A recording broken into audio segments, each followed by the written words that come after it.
Ladies and gentlemen, this is Bobby Mills, the 1,000-yard guy for the Independent.com, and we've taken End Zone on the Line on the road again this week. We're at the home of the Aurora Huskies, and we're going to meet Coach Kyle Peterson. How are you, Coach? Welcome to the program. Thank you very much. I usually ask my first question about how's your injury situation, but we'll save that for later. Very good. I know where you came from as far as high school goes. You want to tell everybody where you played high school football? I'm an Oxford I'm an Oxford high school kid. I was the first graduating class from Southern Valley High School in 1996, and I went to Nebraska Wesleyan after that, but I don't know if you have any questions about that later. I think if I can recall right, Sam Dunn was your coach down there. Sam Dunn was he was at Beaver City, and then when we consolidated, then he was the head coach at Southern Valley for several years. He even coached my brother. I had two brothers that graduated. I thought you had at least one, yeah. Yep, younger than me, and so he coached all of them. Well, I remember Southern Valley from 1993 especially because I went down there. I don't remember who they were playing, but I watched a back by the name of Ben Tams. You know, Ben was, that would have been in Oxford when I was that would have been 93, and Ben he probably would have been a 1,000-yard kid that year. Yeah. And we had, at Oxford, I was a sophomore that year, we had never made the playoffs at Oxford and didn't have a lot of storied success there, and we were the first group to kind of get that program maybe headed in the right direction and made the playoffs that year, and I think we lost to Sutton that year in the playoffs, but then experienced some success then at Oxford and then at Southern Valley after that. So. What about 1995, your senior year? Tell us about the playoffs that year. That was a great year, wasn't it? You know, what a really strange situation. You know, reminiscing. This is kind of fun. Oh gosh, we were we were an 11-man school and an 8-man school and a 6-man school. I didn't realize that. In Oxford, Orleans, and Beaver City, and we took kids from all three schools and threw them together. And my senior year, we started the season 1-2, lost to Cambridge to start the year. Like everybody did then, and lost to Cambridge, and then we ended up losing. I think we lost to Alma maybe in game 3. Then we run like 9 or 10 in a row after that. We just kind of got things going in the right direction, and we had some great players. Steve Harder was on that 1,000-yard rusher, yep. And Philip Luking was on that team. He was a sophomore. Gee, who's he? That team. He was a 62-foot shot putter, 63-foot shot putter, and we had a lot of guys that went on to play college football in that group, wow. And it was just a real fun experience, obviously. And then you were Class C1, I think, or was it because I think we were in C1. We played Minden, and we played Gordon Rushville, and we got beat by Battle Creek in the semifinals. Up there, then, right? Up at Battle Creek. And you were one step away from playing Milford in the finals that year. And we had some injuries and some things that maybe played a role in that. Battle Creek, that was a fantastic football team with Dave Volk and Tyrone Euler and that group. We were just a bunch of rural kids from Oxford and Orleans, and we didn't really know what we were getting into going to Battle Creek. And good experience. It was a great experience for us, and we learned an awful lot about football and life from that experience. Yeah, that was a good deal. And I suppose that usually the teams that went up there when Bob Schnitzler was coaching, they'd put them in a little classroom together. Yeah, it was. Was it the same? Such a fun experience. I'm sorry, Bob, but it was like that. But that's a good experience for kids from anywhere. And like I said, we were C2 and D1 and D2 kids, and playing the big dogs against kids that were Division I football players. And at that point in time, Phil Luking ended up playing at Nebraska a little bit. Yes, he did. And Steve Harder was an All-American. We had great athletes. A lot of guys that played college football and ran college track, but we didn't know who we were. We really didn't have any idea. But you deserved to be where you were, and it showed all the way to the semifinals. That was a cool thing because Battle Creek had been there every year. I think I saw the greatest football game in my life a couple of years before that when Ron Mimick took Aquinas up there and lost in 2 overtimes. So, you were rubbing elbows with the big dogs. And that was, like I said, that was a great experience for that school and just that school culture.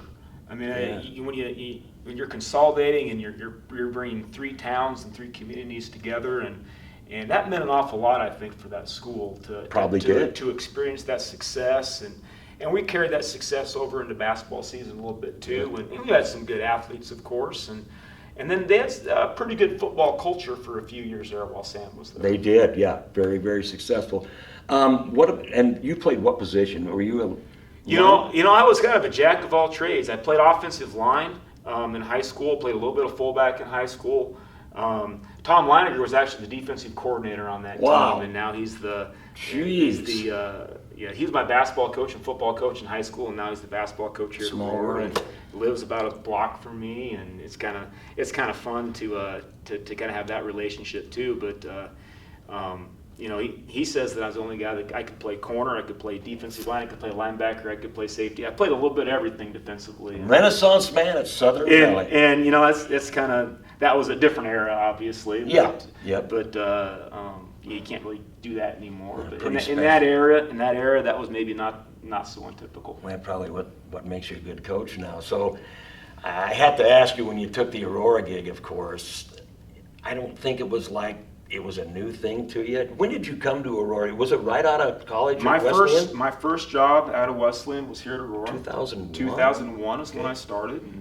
And I started right away with Coach Hubert. I coached the offensive line right out of college. That was my next question. And then kind of transitioned. Coach Hubert was one of those guys that one of his greatest attributes as a head coach is seeing strengths in assistants and knowing what they do really well, and then developing their passions, and he kind of allowed that to develop within me, and then took on some more responsibilities with the program here in the last few years. So. I remember standing on the sidelines, especially from that 2008 to 2010 era, and looking at those coaches, assistant coaches from Aurora, thinking any one of these guys could be a head coach somewhere, because that's just what kind of staff Aurora's had. Unbelievable. And that's all because of Randy, and what you appreciate most about him as a head coach is he empowers assistant coaches, and he gives them the ability to coach, and he wants them to coach.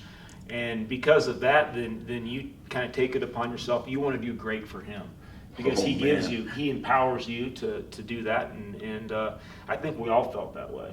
That's you can't beat that when you feel like you're worth something and have a say in a program like this. Exactly. But they've only had 3 coaches in the last 50 years maybe before you? I can't think of the exact number. It's between Coach Carter. And I think there were 2 coaches maybe for really short stints, 1 or 2 times. Coach Jacobson in here a little bit? Well, Coach Jacobson was never the head. Jake was here, never a head coach. Oh, okay. He was here with Jack. Okay, Googie. As an assistant, and I think when Jack went to Waverly to be the AD, I think Jake went the same time, if I remember right. So there was a unique connection there. But I think it's been Raleigh, and then there were maybe a couple of guys that were 1 or 2 years, and then it was Coach Gugamas and then Coach Hubert. So it's been probably, essentially 3 coaches in 50 years. So you've been here 14 years before you were named head coach. Correct. So was this in any way a position that you doubted yourself in any way? Because I remember I played with the Glenn Miller Orchestra, and of course that's one of the best big bands in the world. And when I first sat down, I'm thinking, all the great people that came before me, and I think, you're prepared for this. Is that the same thing you might have thought? I think once the dust settles, I think then you realize you have your nerves, and you have to, your self-doubt probably occasionally. Well, yeah. But I knew that this was something that I wanted to do, and it was something that I knew I was prepared for, and it's really something that Randy kind of is probably in a lot of ways prepared all of his assistants for. Well, that's what I was going to say. In some way, and I owe a lot to him because of that. Other than Coach Hubert, who's been your biggest influence in your younger days to make you want to be a coach? Or did you have any interest even at Wesleyan? If you go back to high school, and all of the teachers that I liked the most were always the coaches. The people that coached me in football and in basketball, and Coach Leininger, I think, had a big influence in that. Sam Dunn had a big influence in that. Sam's the guy that I talk to this day. Do you? And he's at Loomis now, he's correct? He's a Loomis principal, and it was a lot of fun because we had a track meets. I coached track too, and it was always a lot of fun to see men in a track meets and get a chance to see Coach Dunn, and for a lot of years there, so I mean those guys were influences. When I was at Wesley, I knew I wanted to stay around athletics, and I didn't know exactly what that was going to be. I was, I was probably your typical college student. I had 3 or 4 different majors as I was going through, and I loved history and kind of stuck with that. And I looked at law school, and I looked at there were a lot of different there were things I looked at, and I just decided that teaching and coaching were what my passions were. Cool. And ultimately, for someone told me once, and I take it to heart. If you do what you love, you never have to work a day in your life. Boy, isn't and that's that kind of the way I look at it. Yeah, that's it. Boy, it's tougher these days for a teacher in school. Now, you teach history, is that correct? I do. I don't think Zach May, behind the camera, our producer, I don't think he ever had any, douse what he wanted to do at Hastings College. Is that right? Yeah. It was straight ahead. But anyway, you coach what? Do you coach any particular part of Aurora's team? You always wonder what the head coach does. Mark McLaughlin gives the defense. I'm the offensive line coach. Still? And I'm still the offensive line coach. That's my passion. That's what I love, and I think that's the engine that makes your team run. We don't gain yards without that. And that's my passion. That's where I coach from an individual standpoint. I technically am the offensive coordinator, although I work together with a couple people on that and calling plays on Friday night, and kind of designing things like that on Friday night. We're unique in how we do things here at Aurora. We don't really have coordinators. That's what my next question. I thought I misread that. We kind of let our coaches coach, and everybody's involved in everything. And if anybody has an idea, throw it out. And there's no bad idea, and we'll not until it's and we'll talk about it. And like I said, when we're on defense, everybody's talking defensively. When we're on offense, everybody's talking offensively. And there's no egos in our film room. There's no egos on our coaching staff, and I think that makes us maybe unique in to a lot of other places. It is to me, yeah. Something else that makes Aurora unique is, I want to tell you this because I've watched Aurora a lot of times in my years, and I'm an old guy, and I have been on the sidelines, the visitors' sidelines over the years, and there have been at least a half a dozen times, and this is during the playoffs, when a pretty good coach has come up to me and said, "You and I both know we don't have a very good shot here tonight." And I have never in my day heard that more about a program than Aurora. That is an incredible respect. I think we have a tradition around here, and our kids completely respect that tradition. We talk a lot about that. Oh, there is. About the expectations of our program, and it's not really about wins and losses. It's about doing the right thing, and we believe wins and losses kind of take care of that. We take care of ourselves. We focus on us, and we give our opponents a lot of respect, and that's resulted in some success on the field for us. It has, to put it mildly. And I know I don't know who your biggest rival is now. I'm assuming York. I'm not sure, but there are so many teams. When Welchie was coaching over at Seward, Aurora's our biggest rival, and York says it. Northwest obviously says it. That says something too about the respect that you guys receive. And I think we get everybody's best shot. That's unbelievable. And that's we wouldn't want it any other way. No. We like the fact that we have to be prepared every week, and our kids have to be prepared every week, and we throw the records out, and we take it one game at a time, and we plan one game at a time. I know that's a cliche, but we really do, and because we know we're going to get everybody's best shot. Yeah, and that's probably what makes it a great team year in and year out. So you've hit the ground running this year, but I looked in the past 11 years. Aurora's won 90 and lost 28, something like that. That's possible. Yeah, and that is quite a deal. And of course, like I said, that run from 2008 to 2010 was incredible. So this year you're off and running, but the rest of the schedule looks kind of tough to me. And it amazes me that you have to go to McCook and then turn around and go to Scottsbluff the next week. I've never seen that. Alliance has had to do that. That's a tough thing. It used to be a big deal for us. I remember you go back to the 2008 days, we're going to McCook twice in a year was a big deal and all that.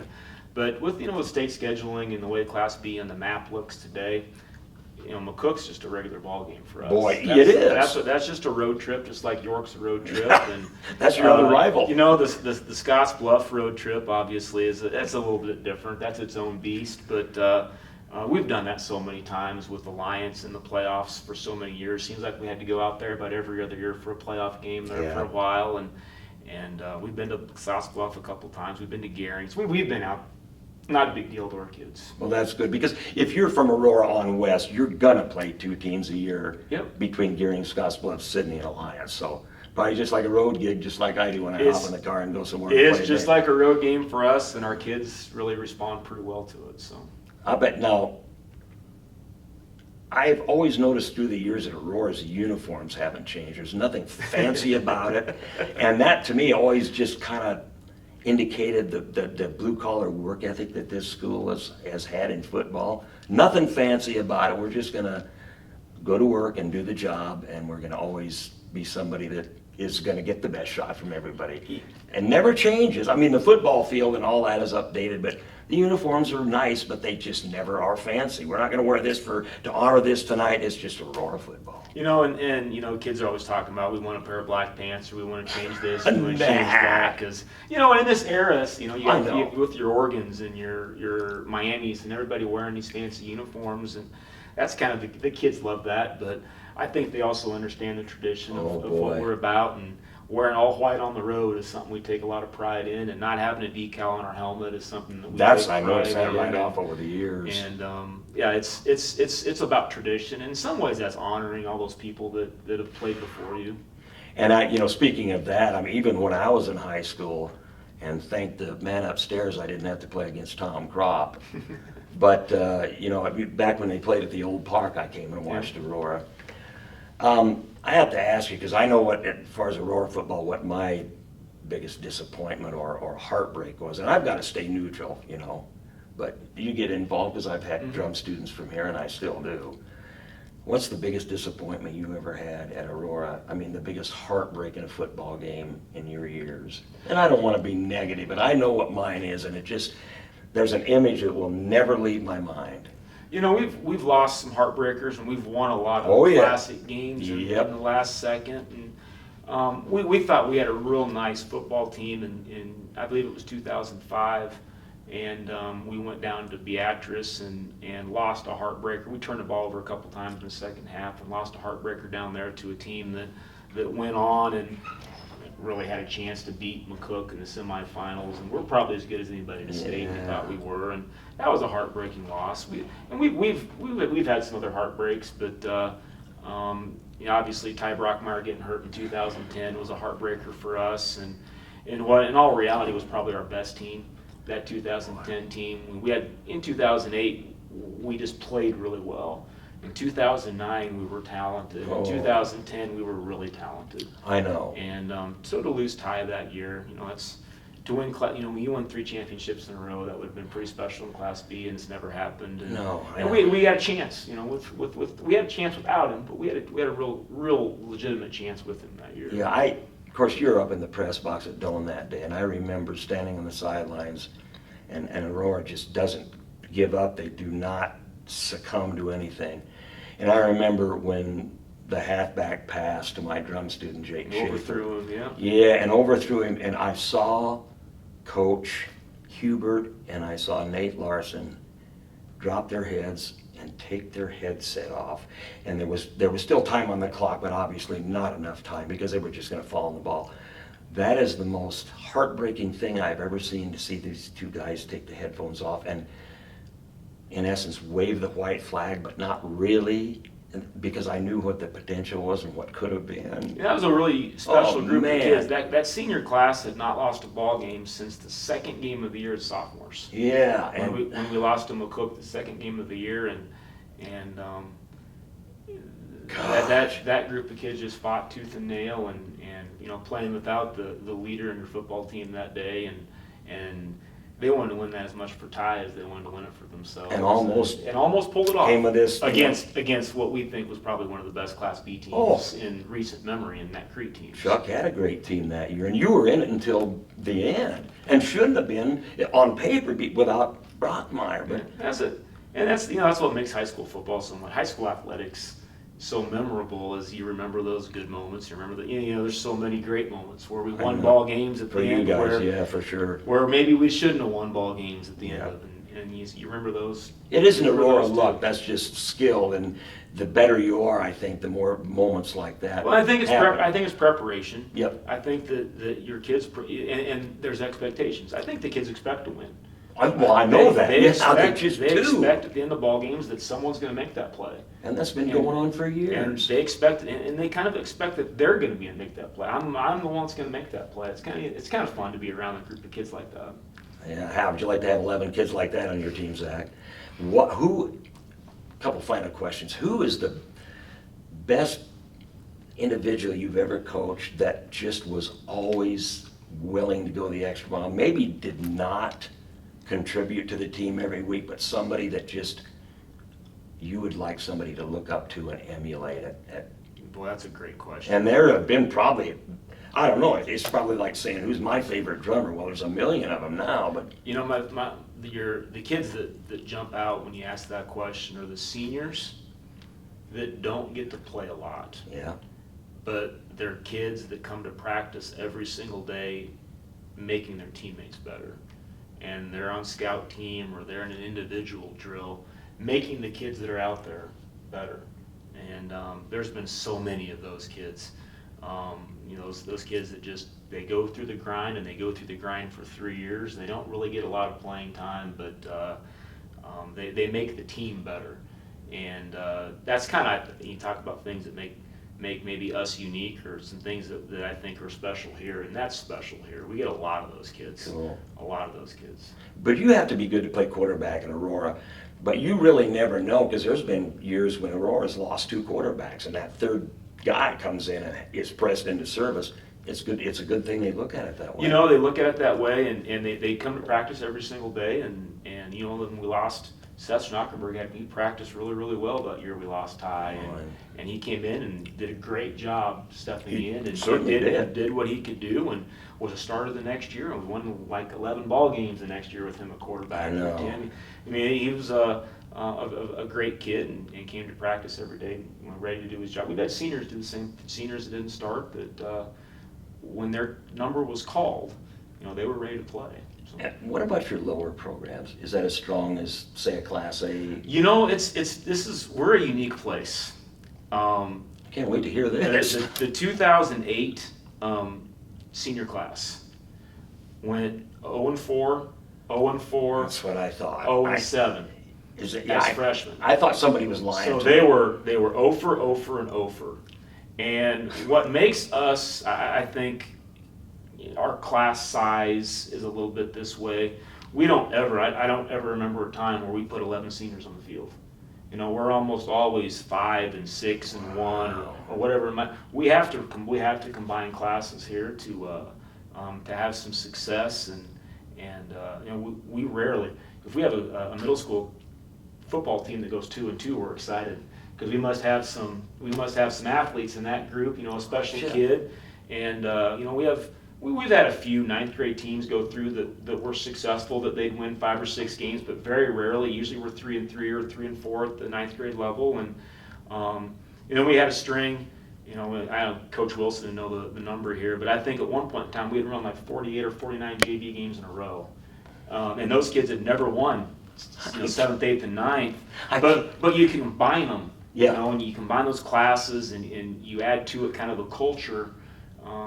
The expectations of winning exists even when they haven't won in middle school. And I think that That's like, I don't get that. yeah, and you know, that's a credit to kids. Yeah, no That's kidding. a credit to them for continuing to play and you know, and continuing to give great effort even when the success isn't there. I've never heard of that before, and I had drum students' dads come over and bring their kid and say, Aurora went 0-5, and I said, no, they didn't. Not at the freshman level. But that's what happened. It happens pretty regularly where we're 0 for, or we won 1 or 2 games at the 9th grade level. But that 2008 championship team, they didn't win a game with 7th graders, 8th graders, or 9th graders. That's what I heard, and I didn't believe it. Now I believe it. Yeah. That's amazing. So you have the meteor schedule's left finally, and but you just approach it like the first part, I'm sure, with the McCooks and the, you know, Northwest, York. McCook is coming up, and we're gonna, you know, approach McCook just like we approached Hastings last week and Adams Central the week before. And there's a little energy, obviously, this week going into practice, and and like there should be. I mean, it's a big week for us, and I think our kids understand that. But you can't make more of it than any other ball game. No. And because if you make more of it, then that's when you make mistakes and you That's get right. make mental mistakes and such. But it's a fun schedule coming up here in the next few Cool. weeks. I We're always- excited for that. Yeah, and I always thought Nebraska should, when they weren't doing so well at times, should take a page out of Aurora's book and plan on even keel and never get too pumped up for anybody. We just go out like a regular day at the office and do what we're supposed to do. So. Exactly. Take care of us. That's right. Well, this is a thrill to me because I've never met you before. Found out a couple things I didn't know, so I'll put them in my Aurora memory bank. I wish you continued success the rest of the season, Coach, because Thank you very much. I think it's going to be a great year for This has Aurora been as fun. usual. So next time down the line, I hope we have somebody as good as this gentleman, Kyle Peterson, Aurora football head coach. So, and Zach Mayhew behind the camera. So until next time on End Zone Online, this is Bobby Mills, 1,000-yard guy for theindependent.com.